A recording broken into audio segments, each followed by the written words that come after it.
Depuis une dizaine d'années, le braquage du service public de l'énergie se déroule à la fois sous nos yeux et en dehors de notre compréhension. Peu d'entre nous savent que nous nous sommes mis à remplir les poches d'une infime minorité et que le secteur de l'énergie s'est transformé plus ou moins en un feuilleton de série noire. Qui fait donc 2 millions de dollars. Je n'ai pas vu autant de fric sur cette table depuis que tout le Southside est à nous.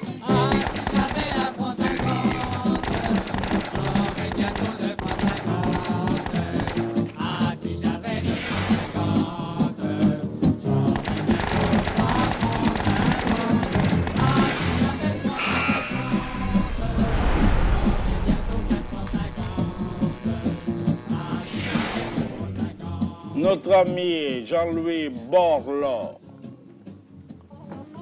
nous fait un grand cadeau. Et alors?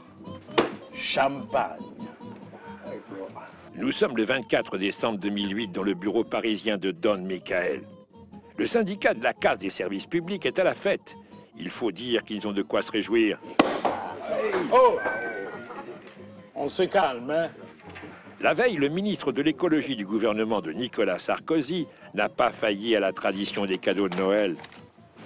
L'arrêté fixant les conditions d'achat d'électricité éolienne clarifie la situation et améliore la visibilité économique du secteur. Les levées des fonds, les projets, le financement vont se multiplier avec les montants inconnus de ces dernières années. Eh ben ça, c'est pas du vent. Les gars, c'est le jackpot! L'éolien est un écolo-business. Je pense que si on veut réellement le développer, il faut que ce soit un business. Si c'est pas un business, eh bien, il n'y aura aucun investisseur industriel dans le secteur de l'éolien. Voilà, on trouvera le bon équilibre, mais on ne laissera pas passer la technologie éolienne. On serait les seuls au monde, voilà. Cette réunion de travail sur l'évolution des mécanismes de soutien aux énergies renouvelables est très importante. C'est très important que l'ensemble des opérateurs des énergies renouvelables accélèrent la transition énergétique. C'est vous qui allez faire le succès de la transition énergétique et de la croissance verte, et personne d'autre. De Ségolène Royal à Jean-Louis Borloo, en passant par Yves Cochet ou Nelly Olin, tous les ministres de l'écologie depuis 17 ans ont fait ce choix de l'écolo-business. Autrement dit, casser le service public et avantager le secteur privé. Une affaire comme ça s'arrose. Avantager le secteur privé est même un euphémisme, tant les aides d'État se sont transformées en une pluie de cadeaux. S'il fallait en souligner une, on pourrait citer la mesure prise par Yves Cochet en 2001, mesure qui a ouvert le bal des milliardaires. Nos santé. Le prix de l'électricité produite par les éoliennes est fixé à plus de 8 centimes d'euros le kilowattheure, soit le double du prix de l'électricité classique. Depuis, il a été régulièrement reconduit à quelques centimes près.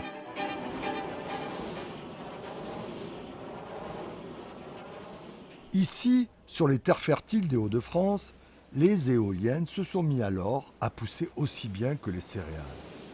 Une véritable ruée vers le nord pour des investisseurs de tout genre. Préparez-vous.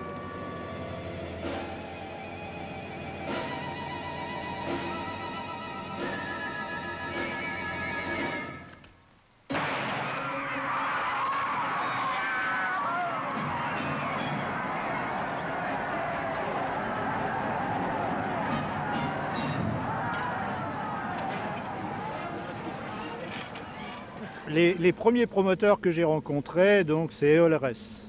À l'époque, dans nos communes, à l'époque je travaillais en commune, avant d'être directeur de communauté de communes, c'était carrément la foire d'empoigne au niveau des communes pour savoir qui allait avoir les éoliennes, parce que c'était véritablement la manne. On nous promettait des emplois, on nous promettait de la taxe professionnelle et on nous promettait même du tourisme.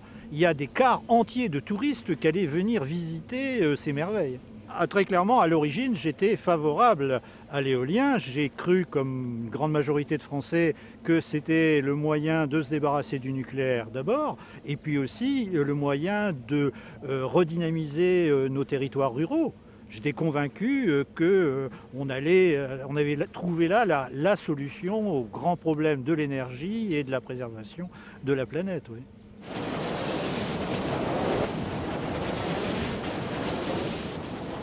démontrait le non-sens de l'éolien en France.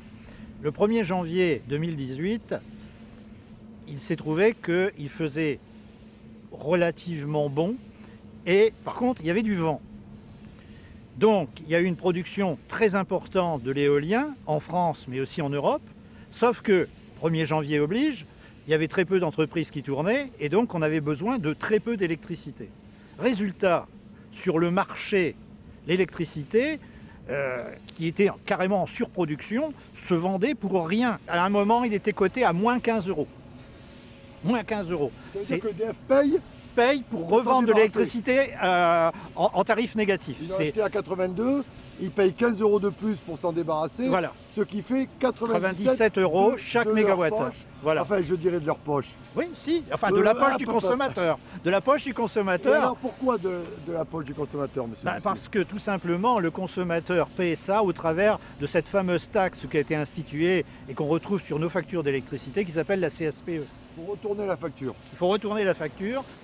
Et oui, il faut effectivement retourner sa facture pour avoir accès à cette petite ligne bien discrète intitulée Contribution au service public d'électricité, CSPE.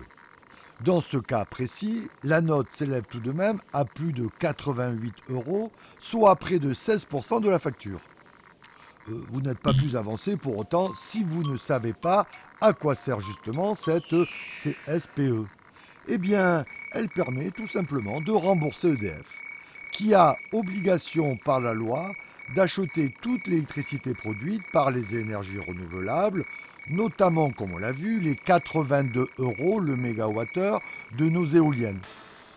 En 2018, cette contribution s'élève à pas moins de 8 milliards d'euros, dont 69% consacrés au surcoût des énergies renouvelables, payés, pour résumer, par tout un chacun d'entre nous.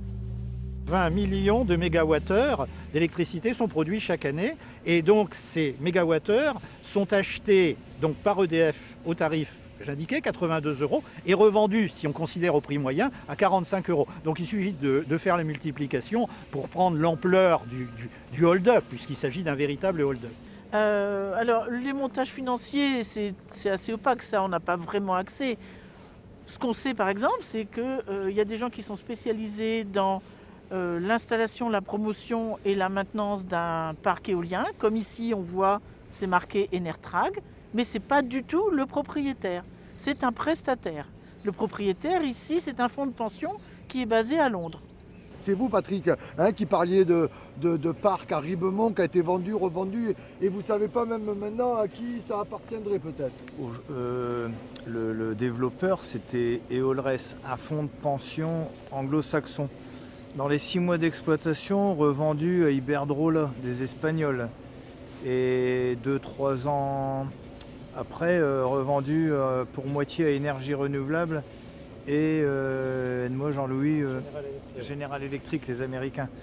Et apparemment, ce serait une société allemande qui... Donc on est déjà au 4e exploitant. Pour l'essentiel, de toute façon, derrière ça, on a des fonds de pension qui viennent quelquefois d'Australie. C'est complètement fou. Mais ils ont trouvé la poule aux œufs d'or. Vous avez un pays, puisque c'est de ça dont il s'agit, qui consent des conditions absolument extraordinaires à des financiers, à des banquiers, qui leur assurent des revenus absolument considérables. Voilà, monsieur, vous achetez un parc éolien, enfin vous devenez propriétaire d'un parc éolien, on vous garantit pendant 15 ans qu'on va vous acheter l'électricité qui est produite à un tarif qui est le double, voire le triple du prix du marché. Et puis, vous connaissez grosso modo la production prévue. Le développement des énergies ne doit pas non plus être un effet d'aubaine et un système spéculatif qui se met en place. Ça, c'est pas acceptable. On a eu des expériences assez désastreuses par le passé. Maintenant, je pense que les choses se sont quand même modernisées et clarifiées. Il faut qu'il y ait des rentabilités qui soient garanties. Et alors, effectivement, ces investisseurs ne sont pas nécessairement des militants écolos. Viva l'éolienne! Allez! Salute! Salute! Et pace!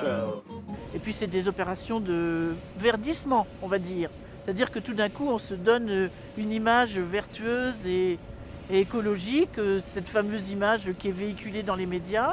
Alors ici, c'est intéressant parce qu'on est sur un parc qui a bougé et qui a atterri dans une entreprise qui n'est pas forcément verte. Racontez-moi un peu. Alors ce parc en fait appartient à la société Ikea. Alors, on pourrait être surpris effectivement de découvrir Ikea dont le magasin le plus proche, je viens de le préciser, se trouve à Reims, c'est-à-dire environ 150-180 km d'ici. Et si on en croit Ikea, il doit y avoir un fil qui part du pied de la machine là-bas et qui fait 180 km jusqu'au magasin Ikea qui affirme haut et fort qu'effectivement ils dépendent exclusivement d'énergie renouvelable.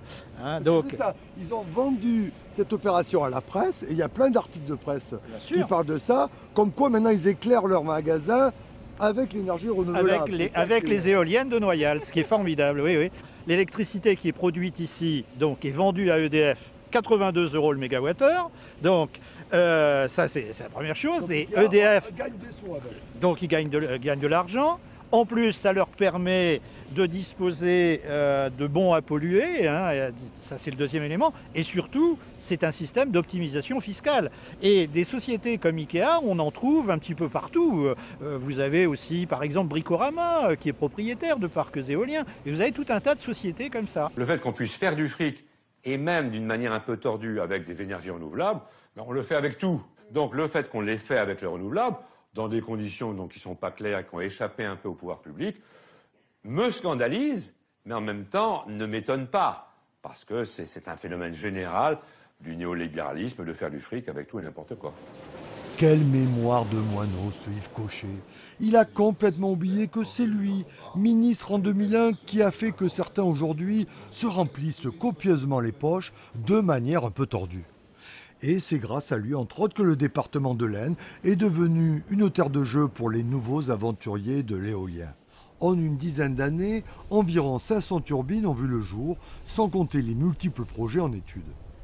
Prenons l'exemple de Jean-Philippe Ethuin, cet ancien négociant en céréales, ancien propriétaire de Grénor, société de distribution, entre autres de produits phytosanitaires, s'est reconverti brusquement dans l'éolien avec sa société Escoffi. Ça permet aussi de donner une image verte à une entreprise qui utilise énormément de transport routier, par exemple.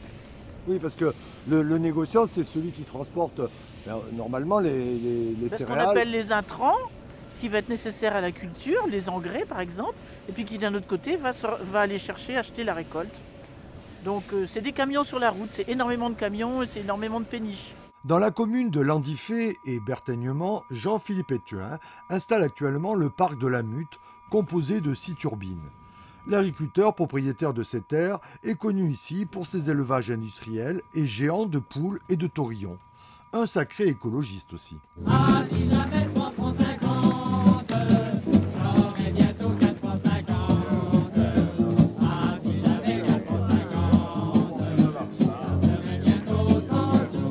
Autre exemple, toujours dans l'Aisne, de ceux qui savent faire de l'argent avec tout et n'importe quoi, et notamment avec la fameuse CSPE. Paris Moratoglou, un polytechnicien, a débuté sa carrière aux États-Unis, notamment dans l'hydraulique. L'arrêté Cochet le fait revenir en France au plus vite, où il implante à Clastres, dans l'Aisne, le premier parc éolien du département, inauguré en grande pompe, comme il se doit, par le ministre de l'écologie de l'époque. Adossé à EDF, via sa filiale EDF Énergie Nouvelle, il devient en quelques années 58e fortune française. Depuis, il est parti faire des affaires avec la multinationale Total, connue pour sa philosophie écologique, et reconverti, elle aussi, dans les énergies renouvelables. Le PDG de Total, la plus grande entreprise française, donc, vient d'annoncer une réorganisation qui fait la part belle, non plus seulement au pétrole, mais aux énergies renouvelables. Également, Total va donc produire... Est-ce que les éoliennes, ça s'inscrit dans le bien public? Parce que c'est ça la vraie question. Alors ça, c'est bien que vous me posiez cette question-là, parce que c'est quelque chose que j'aime bien développer. Vous voyez, j'habite en pleine campagne, à 6 h du matin, il y a un tracteur, à 11 h du soir, il y a une moissonneuse-batteuse. Il y a monsieur. Ça fait du bruit, mais c'est un bruit utile. c'est quelque chose d'utile. Je sais qu'il y a quelqu'un qui travaille, qui va faire travailler des gens, qui va nourrir des gens. C'est une nuisance que j'ai moi et que mes voisins ont, mais qui est utile à l'ensemble de la société. Je sais à quoi ça sert. Mais ça, ces machins-là, dès que je creuse, ça sert des intérêts privés.